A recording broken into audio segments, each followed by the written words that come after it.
It's Tuesday night. You've been in a divorce situation for a little bit, but you've been spending the week just doing what you normally do. I mean, you literally just solved a Lego hostage situation. You are emptying the dishwasher, gassed, put the kids to bed. Next thing you know, you get a text.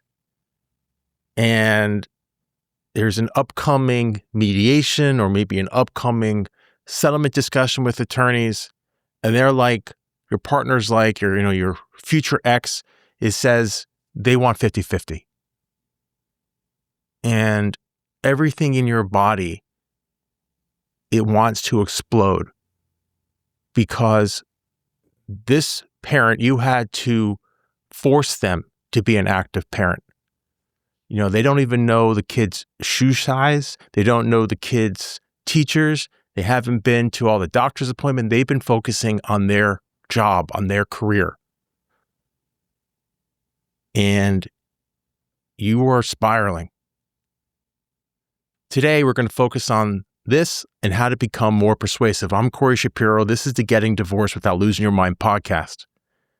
And let me tell you a story. It's a story I hear so often where I call it the 50-50 trap, where one parent spent all their time on their career, not to say they didn't love their children, but 15, 30 minutes, maybe an hour during the week, that's what they can allocate.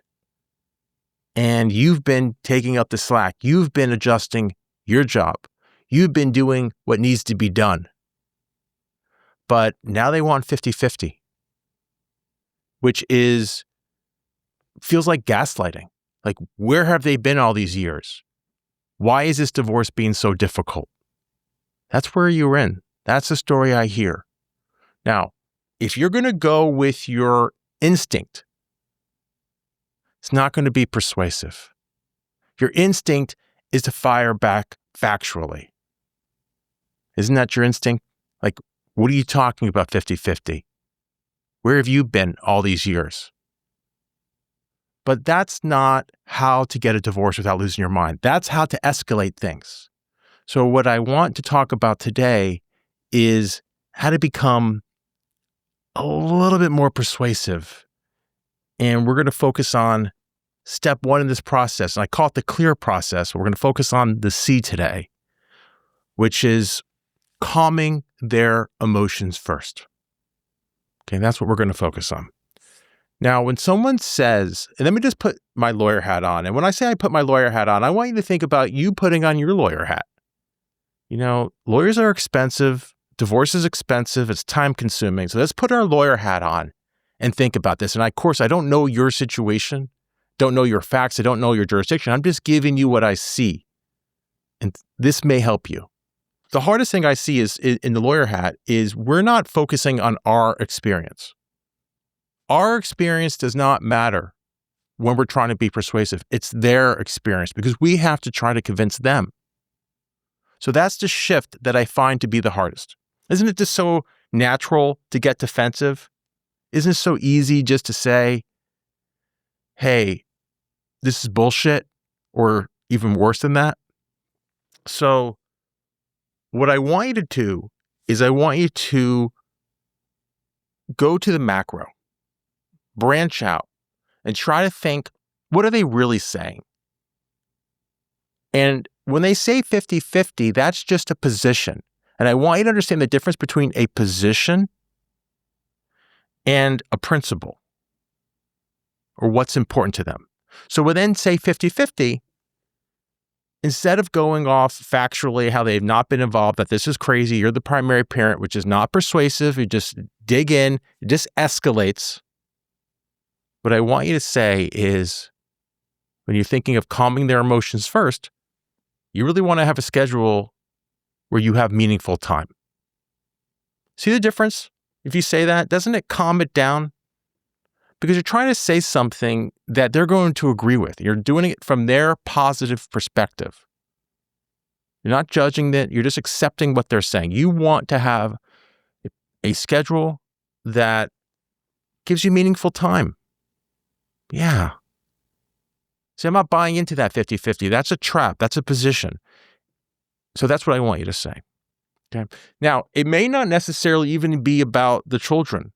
Unfortunately, at this point, a lot of times parenting times is tied to child support because the amount of time you have can influence how much you have to pay. So it might not even be about the kids. This might be about the money. So if it's about the money, you could also say, sounds like you want to work out a financially fair agreement. Now, that might be a little too much because you're sort of outing them. But if they say in the response, no, I want 50-50. I want to be with the kids. That's what's fair. You can say, you want me to really understand how important it is for you to have a meaningful relationship with the children. See, I'm calming their emotions down. This is the tactical. We're in the tactical now. The instinct is to, scream and yell, do worse than that. The tactical is going to persuade. The tactical is going to reduce the budget. Now, this is not a guarantee. So let me go to my objections. First the objection is, why calm them? Well, we're calming them because they're not going to give us what we want until we give them what they want. Okay, that's the truth.